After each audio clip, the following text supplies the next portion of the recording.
were you always socially conscious? Yeah, I must say, I don't know if I was socially conscious or environmentally conscious. Such things never occurred to me. And what is it with our relationship with worms? So in terms of breaking down our waste and in terms of kind of recycling all of that into great soil which grows our plants, has that relationship that we are supposed to have with worms, with nature, with bugs, with the soil, has that been lost somewhere? Yeah, it's all the ecosystem that we have to embrace, For me, composting was not the first thing that I did. When I started my journey, it was about, reducing my waste and segregating my waste and, starting to compost, because 60% of my waste is compostable. And if I can hold back 60% and not send it out. When we think of a farmer, we almost always think of a man, don't we? Also, when we think of a farmer, a rural setting comes to mind. But today we have a female urban farmer who is so enthusiastic about composting and recycling that her homegrown revolution is inspiring countless people every day. As I sit down with her to know more about her childhood, her life as a homemaker for the first so many years, and now taking Instagram by storm as Worm Rani, I look forward to a chat that's light-hearted yet super informative. Let's welcome composting enthusiast and Worm Rani, Vani Murthy.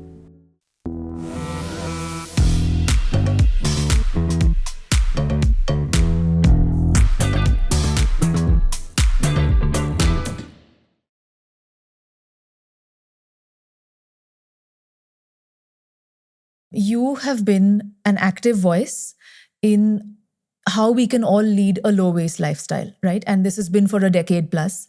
And not only have you been the voice, but you've also been getting your hands dirty and showing us all how we can do simple things like composting in our own kitchens and balconies and keeping waste out of landfills. How did this journey start for you? It's like a new life that opened up for me. I think way back in 2007, 8, I started, actually I'm a homemaker who loved staying at home, being a part of a household, and never did anything outside home all my life. So there was a opportunity for me to actually meet residents and of the Resident Welfare Association. And Dr. Meenakshi, a good friend of mine who's also my teammate right now, she slowly, started asking me to come out with her and, let's do this, let's do that. And it was introducing me to a world outside my home, which I never thought I would be a part of. So it opened a new window, which was so exciting for me because there's so much to learn. And the very fact that, our kids are out of the house, I mean, they are like, grown up and not much to do, I could still make some time for something outside, was very exciting for me. When did this start? How old were you? Maybe 45, 46 years. Yeah, maybe late 40s. Yeah, I'm 63 now.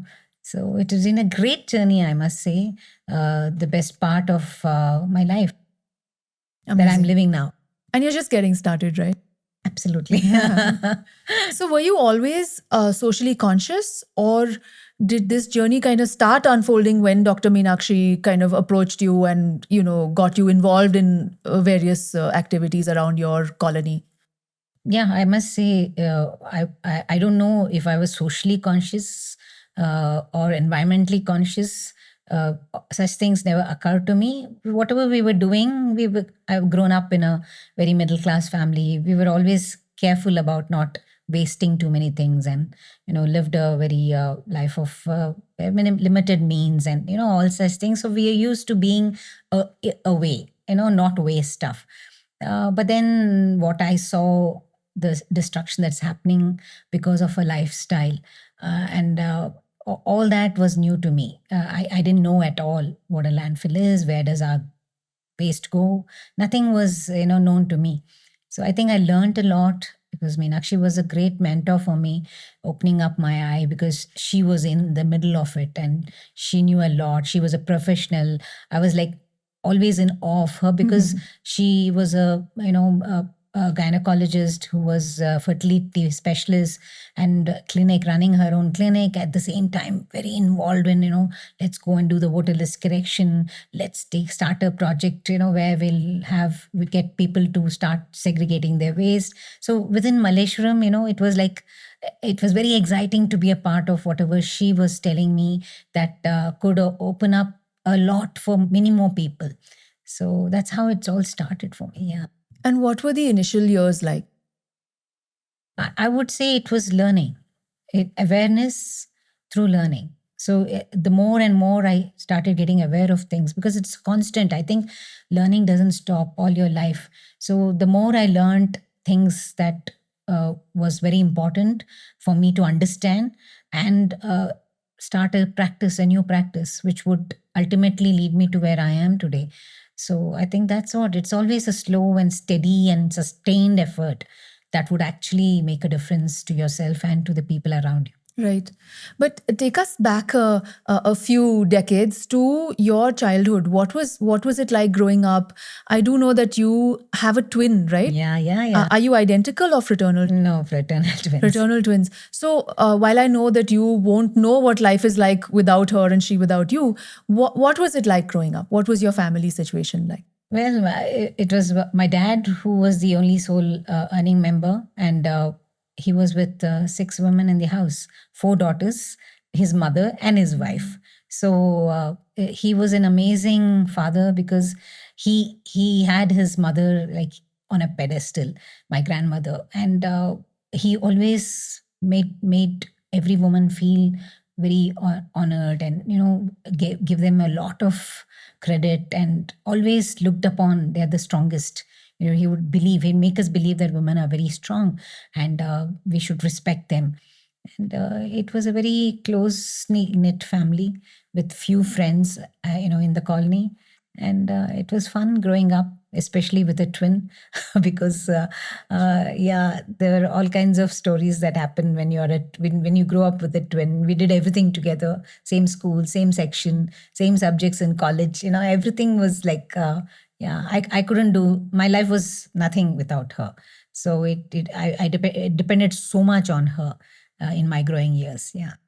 And looking back, was it a struggle at any point to kind of assert that you both had different identities, or were you just very different? So it was easy? I think you grow, it's so organic that you accept what she is and she accepts what I am. I think that's what kept the ball rolling for us. There was never a competition.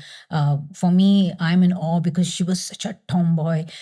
Girls in school would adored her, I was always very shy and quiet. I would make sure my skirt is, till my knee. She would make sure her skirt is up, up to the half the thigh. Would you attribute anything to this reason for why you were the shy person and, she was bold, or is that just the way you guys were born? I think each of us get wired in a certain way, maybe with experiences in our childhood. The thing is, I had, I think both of us went through some kind of sexual abuse when we were 5 years old. In 5 years, you don't know something wrong is going on with you. So I think for me, it was the fear. Fear if I go out, I'll be in a position where I can't defend myself. Maybe I wouldn't be able to handle it. So for me, I became an introvert. I became a person who wouldn't want to expose myself to the outside world because I feel it's scary and there's a lot of discomfort. If you're with your mother, father, and your sisters, you're the most comfortable. So I wouldn't put myself in a position where I am alone with someone. So I think I got wired in that way and I became an introvert, very slow self-esteem because I was not ready to explore or, go out in the world and learn things.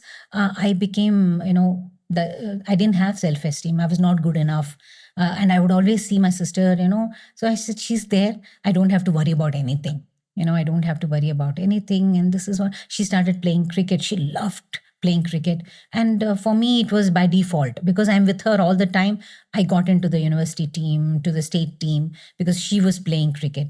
And so it was like, for me, I was very happy as long as I'm around her, And we would, like, when we play cricket also, we had very good understanding. We would open the batting, and, I don't want her to get out. I don't want to get out. So we would take cheeky singles and make sure, we support each other. So it was fun being with her, and my life revolved. Outside life was only if she's around. If she didn't go to college, I would not take the bus on my own to go to the college. It was that bad for me, that I got so trapped in that wiring that I would never face the world without her. So I never went to a bank, never went to a post office on my own, never did anything on my, go buy something and come.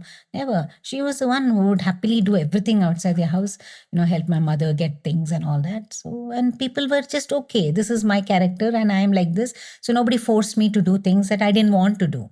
Yeah, so that's how I grew up. I think how you get wired when and over a period of time, different incidents will reinforce the same thing that happened to you in the beginning. So What do you mean by that? So it's like growing up, you're a teen, and then, when you're in a bus, that there are men will come and, they touch you in a very bad way, and you're so scared to be in that bus because you don't know who is lurking around, who is not.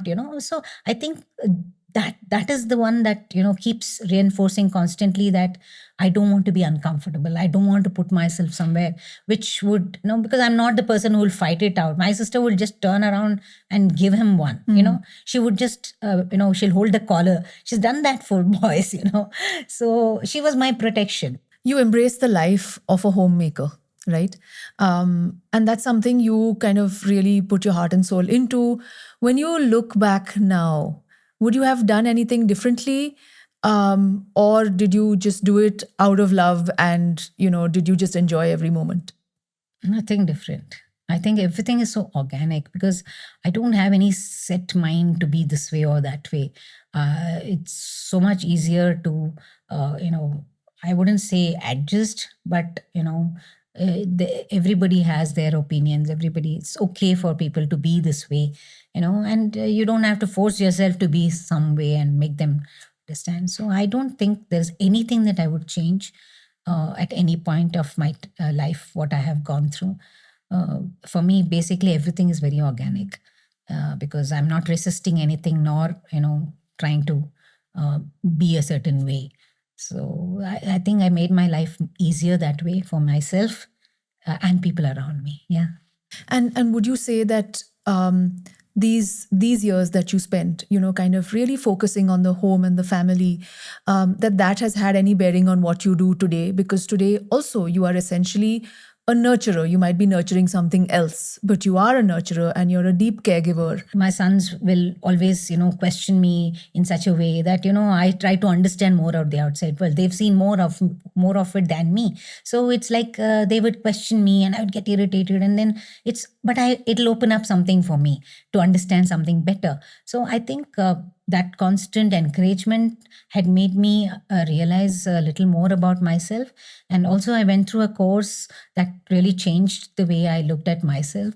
And there was a huge transformation that I realized that I was escaping from the outside world by, giving all kinds of reasons why I don't want to do certain things. So I want to now ask you about worms. How did the name Worm Rani come about? People always ask me. It's such a great name. Yeah. Yeah. So the thing is, when I got into this journey of composting, and when I was very actively started my social media journey, I was doing a lot of posting on Facebook those days. And it was like I love to take pictures, and my stories are through pictures. I don't write much, I'm too lazy to write a lot. So I would put albums and give captions and all that. And as I slowly started getting a lot of interviews on air, journalists on TV, then people used to call me Compost Queen and all that. So when I started my Insta journey, I took off some time when my mother-in-law was not really well. So I was not doing much and not posting much. And slowly I learned that there's another social media called Instagram. So I joined, and I was trying to find a name what should I put? Vani Murthy was not, it was not allowing because It was somebody else taken. had probably. Yeah. And so my friend Shamla, she's the naughty one. She's as young as she's like my younger son's age, and she's been a huge constant in this journey for me. So then when I told her I'm not getting any name, shall I put Compost Queen? She said, so boring. No, we'll do Worm Rani, she said. Awesome. So I think she gave that namkarna. And what is it with our relationship with worms? So in terms of breaking down our waste and in terms of kind of recycling all of that into great soil which grows our plants, has that relationship that we are supposed to have with worms, with nature, with bugs, with the soil, has that been lost somewhere? Yeah, it's all the ecosystem that we have to embrace, For me, worm composting was not the first thing that I did. When I started my journey, it was about, reducing my waste and segregating my waste and, starting to compost, because 60% of my waste is compostable. And if I can hold back 60% and not send it out, Right. I am actually lessening the burden on the municipality and on the landfill. Because when we visited the landfill is when everything changed for me. So composting was something that I had to do. There's like no choice. Once you're aware of something, this will be a part. So slow and steady, I started to understand what composting is. Did my first round of composting, and it was like a disaster. I failed terribly. It was a stinking mess. You did this at home? Yes, at home. And it was a stinking mess. And then I had this group of young girls in my building. So we had started a kind of awareness campaign. I would take them all together, and in front of our building, they would draw posters and huge hoardings and, all kinds of sayings and all about waste management and composting and all. We would have a table, and these 4-5 girls and me would sit in the evenings around 4-5 o'clock. Everybody who walks on the road, they'll hold a placard saying, come and learn about recycling. Amazing. And we had so much fun, because for me, I think the enthusiasm, the kids that get it so quickly, that it is so easy to understand concepts about waste management. Many people just hold blinkers. They don't want to change anything. For them, it was simple. Why are people not doing it? Yeah. So that was an amazing way for me to gain that energy, to feel, yes, this is a campaign that I have to do the rest of my life. What we are doing at home, trying to convert our kitchen peels into compost, is mimicking the outside world. So we are bringing nature right into our homes. And after I honed this skill, because I always call composting as an art, not a science. There is a science. The breakdown of organic matter is a science. There are bacteria, there are microbes, Sure. there are, all kinds of fungi which do the breakdown, which happens in the forest. When you go and move the forest floor, it's full of everything, creepy crawlies. Yeah. It's moist. The smell is so amazing. The forest floor smell is so amazing, because that's nature. The natural recycling is happening. Whatever falls from the trees fall on the ground, leaves that fall on the ground, and they're all breaking down. And then the trees taking back all the nutrients, back to growing even larger. So it's maintained. We, in urban scenarios, we don't. And as the world is moving away from understanding this, we've become so much dependent on chemicals and other things to grow our food. So for me, to understand composting, hone the skill of composting, and then move to vermicomposting, because by then I started growing a garden, and I heard that vermicompost, the castings, that is, worms eat your food. They can break down your food faster than all the other microbes, and when they eat your food, what they excrete is a worm casting, which is so high in nutrients, which is what you see in the natural world. When you grow with a lot of organic matter in the soil, you let life thrive under the soil. So actually below the ground is more life than above the ground, because there are millions. They say one handful of rich soil or a compost has more life than the number of people on this planet. Wow. That's the kind of life that thrives in the soil. So there are so many societies now, right, where they take the waste. We have to segregate it to, kind of non-bio and bio. And then they take the bio waste and they compost it on our campus. Is that as good as each of us making our own compost? Is there any difference? I wouldn't say there is any difference, but if there is facilities that can create. Many people have no space, time. They'll give all kinds of reasons for not composting. Okay, so I don't blame them, because they don't know how exciting composting is. So the thing is, if apartments and campuses have a common facility where they are running a composting unit, I think that's the best. If you give clean segregated waste, then I think that's the best way to create. Of course, it has to be maintained well, and absolutely no to things that draw energy to burn waste. There are people come and sell, because this is now in Bangalore especially. It is mandated that any apartment that generates 100 kgs of waste and above should have their own composting units or a Okay. biomethanization, whatever. And there are people who come and sell you a 24-hour composting machine. They say in 24 hours it will get composted. They are just incinerating the waste. They burn the waste. It's waste to burn technology, which is not good, because at the end product is not compost at all. Because nature takes time, right? This is Nature completely takes against time. what nature does. Absolutely, you're totally right. So 24 hours, no composting can done. Nature also can't do it that fast. Yeah. With millions of microbes in the forest, it won't turn the organic matter into compost that quickly. It has its own breakdown time, and it needs enough colony of microbes to do that work. And end product is just burnt carbon. It's not even good for the soil. There's a soil scientist who told that such burnt compost can't be put. It's not compost, but the burnt material, organic matter, can't be put soil. It could actually hurt the soil. It may not be good for the soil. It could be toxic to the soil. So you hear all that, and why use energy to do this process when nature can do it by itself?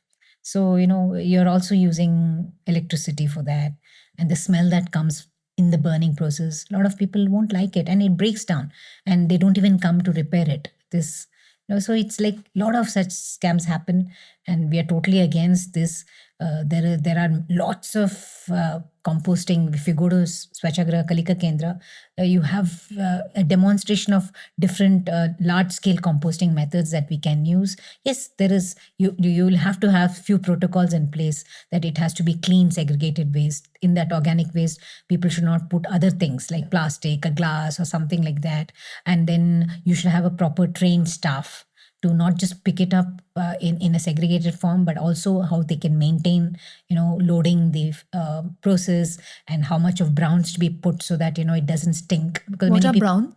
browns are, see, when you, basics of composting, let me explain. Yes, There please. is, so we have been talking so much about composting. Yeah, Many we people are must. wondering we what is must. composting. Absolutely, for the lay person, someone Yeah. who knows nothing, Yeah. but maybe has a balcony or a few pots, where can we start?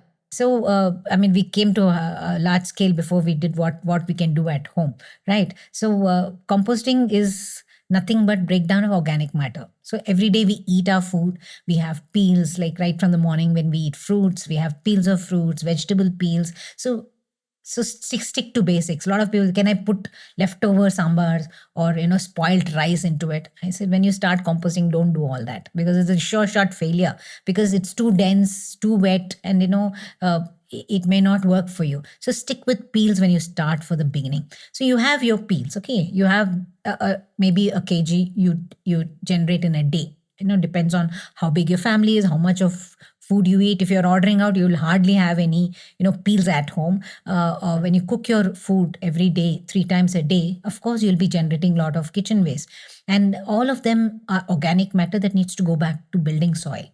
But actually what happens, it goes to the landfill. And why should we compost is, I'll tell you why. Because what I learned at the landfill, going to a landfill, is that all our waste goes there. 60% is 60% of the load that goes into the landfill is organic matter, and that starts to rot there in a anaerobic form. So we know what is aerobic. Aerobic is when we are all aerobic creatures. We need oxygen to breathe. But that there are non-aerobic, that is anaerobic microbes that break down things that lack oxygen. So in a landfill, they compact your waste. They go dump it. It's a dump yard. They dump it. Lorry loads come from the city. They'll dump it. They compress it. Again, next day they dump it. So it grows like a mountain, but everything is compressed. So when it's compressed, there's no oxygen going in. So it becomes anaerobic. And anaerobic breakdown of organic matter releases methane.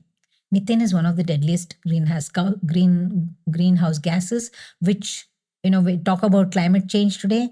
We all have to be understanding that the impact of our sending our waste out is creating also a big contributor to that climate change. So at home itself, we can hold back things, not contribute to that climate change. So the greenhouse gas the methane is like 20-25 times worse than carbon dioxide, and that's constantly being emitted from these landfills. And there is a thing called leachate, a dark fluid from this organic waste breakdown. There's a dark fluid that runs off these landfills, and they enter not just the groundwater but also the soil around. And there are villages all around. What is that matter? That's very toxic. It's very toxic. That leachate is very toxic, and that enters the groundwater and the soil around, which is again polluting the soil and the water. So 3 things that are so important for us, for life to thrive on this planet, is air, water, and soil to grow your food. All the 3 gets polluted. So we have to get this first. Then we take the action. There is a problem that we are generating constantly by our lifestyle of not wanting to take care of our waste, not wanting to reduce our waste, not wanting to treat it in the source of generation where we are generating, because that's the simplest.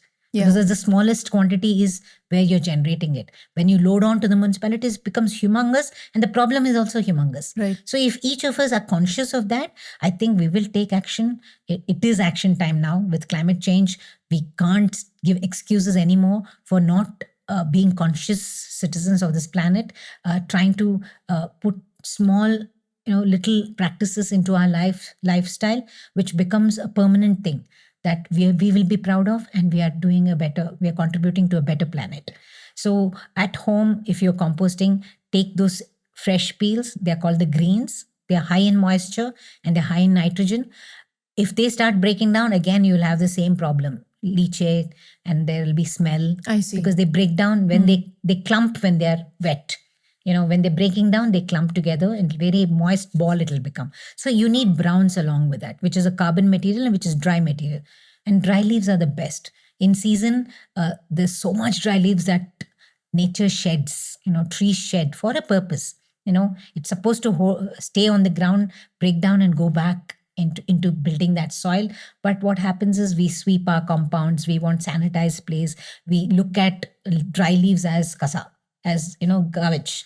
We have to sweep it and burn it off.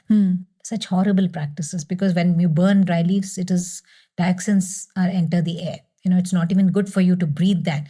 And at the same time, it's a great organic matter to put back into soil. So, and it's a big part of our composting. So the balance between our green waste, that is our peels, and the dry leaves, which we can collect. I collect hordes of dry leaves. In fact, I tell people to gift me dry leaves. When people get me, they say, I have so much, I've bagged them for you, I've cleaned them for you, I've taken off all the plastics and other things.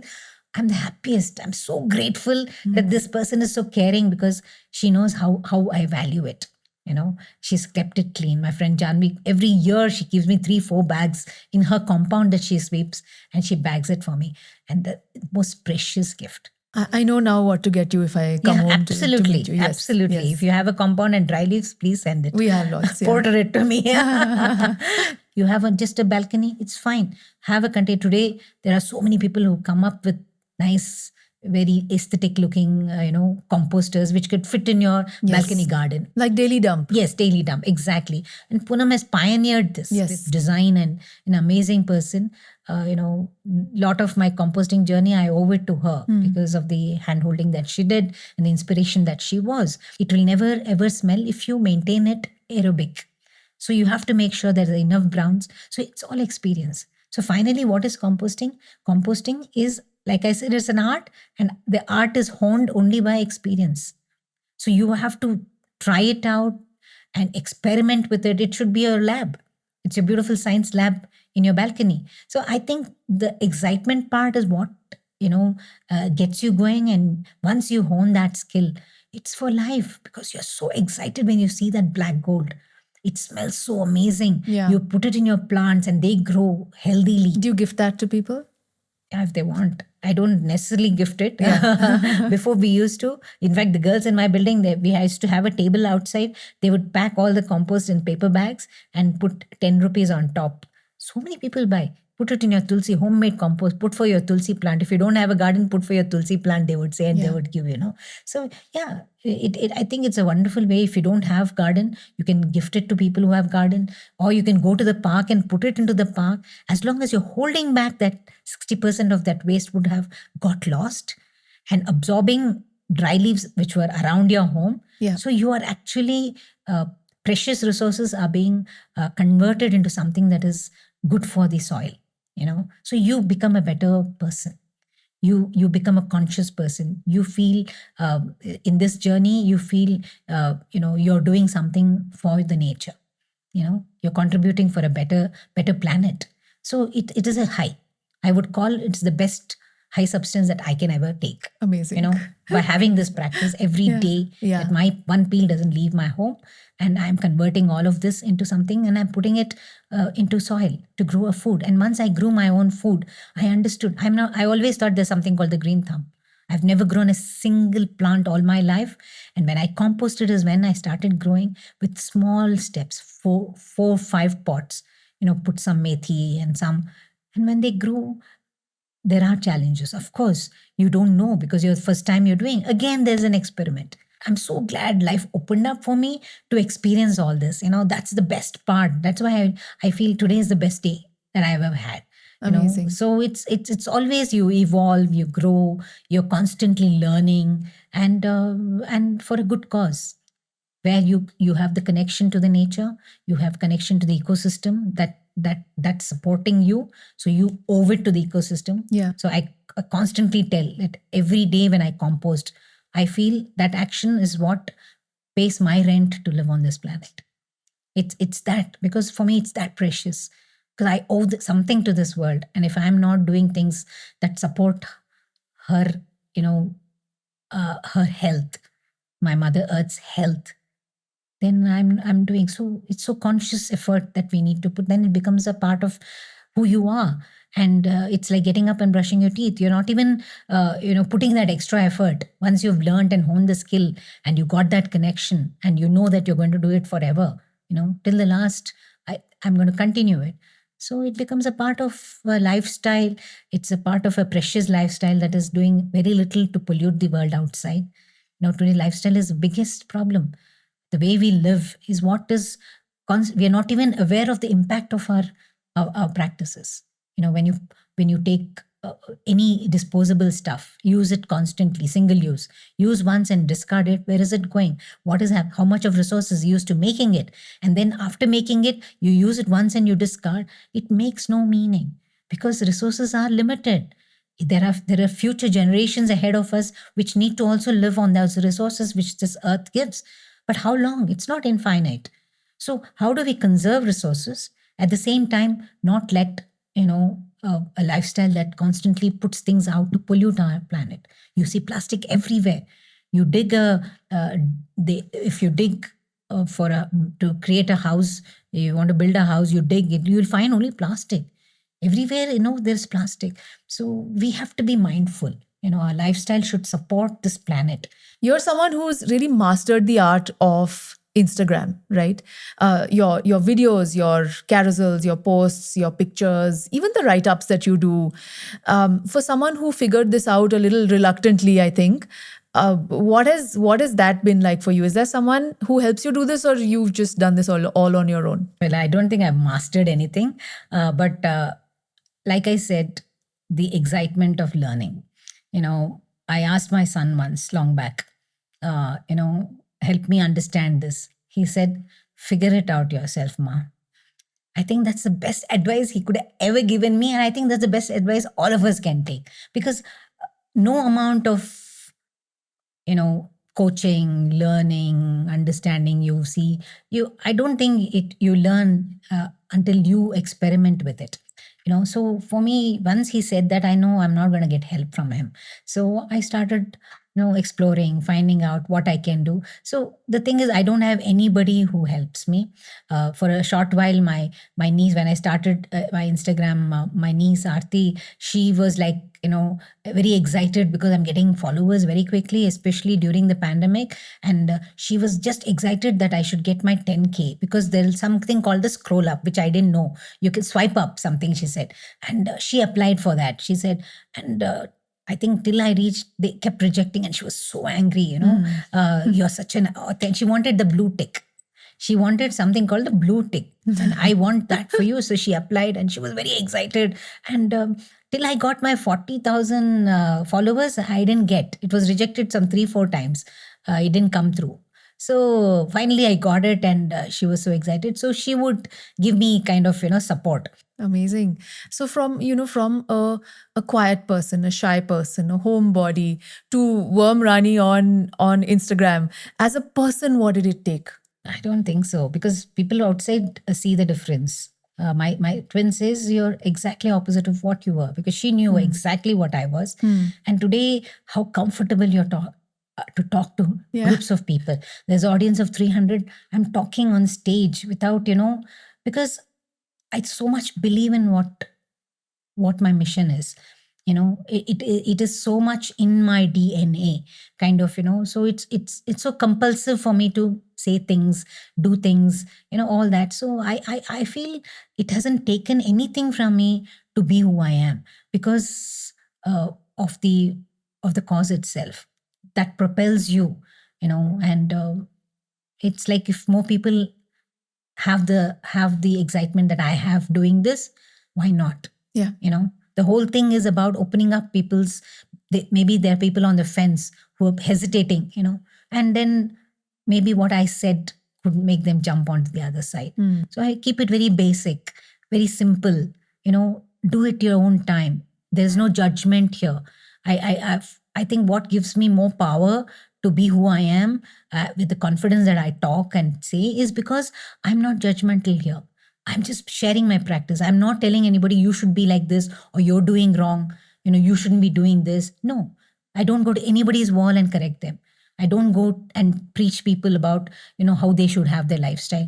I'm just sharing my practice. It's so powerful.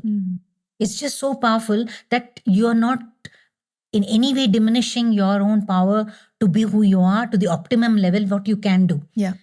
The minute I say you're wrong and I am right, I lose that power. So I have stayed in that space. So that simplicity of being this person who is just excited about sharing something, maybe sharing the same thing again and again and again, doesn't matter. I don't feel bored. If people don't want to watch, let them not watch. But then my following is increasing. People constantly tell me how important it is for me to talk, say things, share my practice. And people DM me saying, ma'am, because of you, I started composting. Because of you, I carry my own kit and not accept disposables. So it is a great reward for me to stay sustained in this social media world where, Yes. it's so much is temporary. And if I have lasted for so long, 2007, I joined Facebook. I haven't stopped. I'm an old goat, 64 years. I was invited for the India's first Creators Award. I was one of the nominees. And I go there, it is filled with youngsters less than 30. And, it's so amazing that they could fit me in that, social media. So it's nice to feel like that, because it empowers you to say, yes, you're on the right track. You're doing the right things. Awards are not everything, but the very feel that you have, there is some, it calls for you being the right, doing the right things. You say they're telling you that you're doing the right things. Yeah, that makes me feel very happy, and I can't be happier than what I am, in this space right now. Yeah. And consistency is everything as well, right? On social media, you have to constantly put out content. And for you, I'm just thinking that it's completely organic. It's your kitchen, your life, sometimes what you're cooking, what you're growing, and these are the stories. Yeah. So it's not an effort. So or it's there will not be work. I'll be going to some wedding or something. I'll have a small bag. I will tell people what I fit in that small bag. I will have my water bottle. I'll have a small napkin, cloth napkin, which is stitched from some old curtain, and I'll have a spoon, and I'll have these so that when I go to that wedding, I'm not accepting anything that they're giving.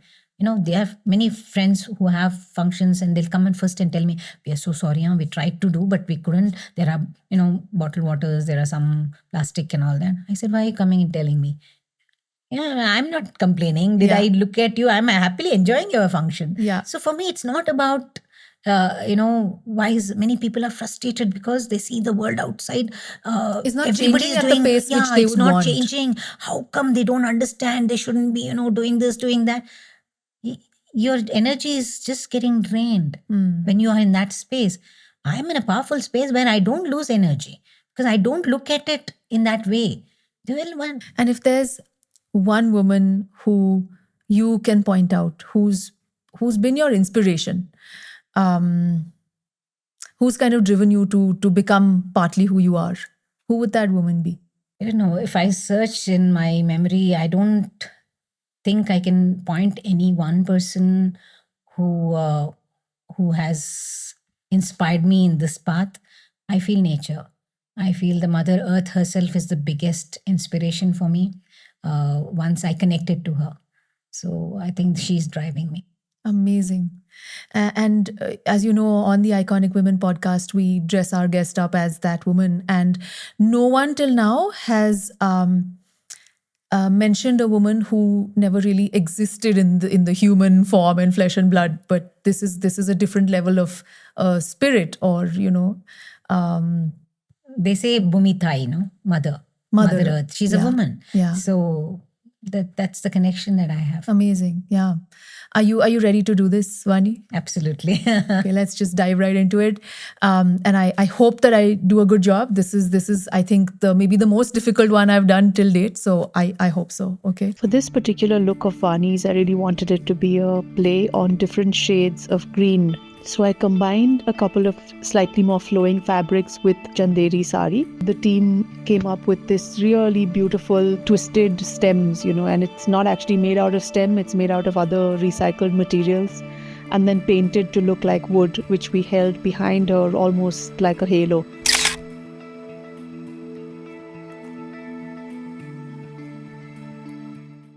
It's been amazing to have this chat with you. Thank you so much for making the time. I know it wasn't difficult. I know that it was difficult for you to leave home. Somebody's been unwell, and but thank you so much for this, Vani. I really, really appreciate it. I'm so grateful. Glad I came, and I'm glad I had this conversation with you, Kadambari.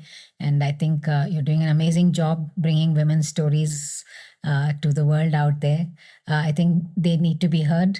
It's always inspiring to hear a woman talk about her journey and all the challenges and her successes. I think it's totally inspiring. Yeah.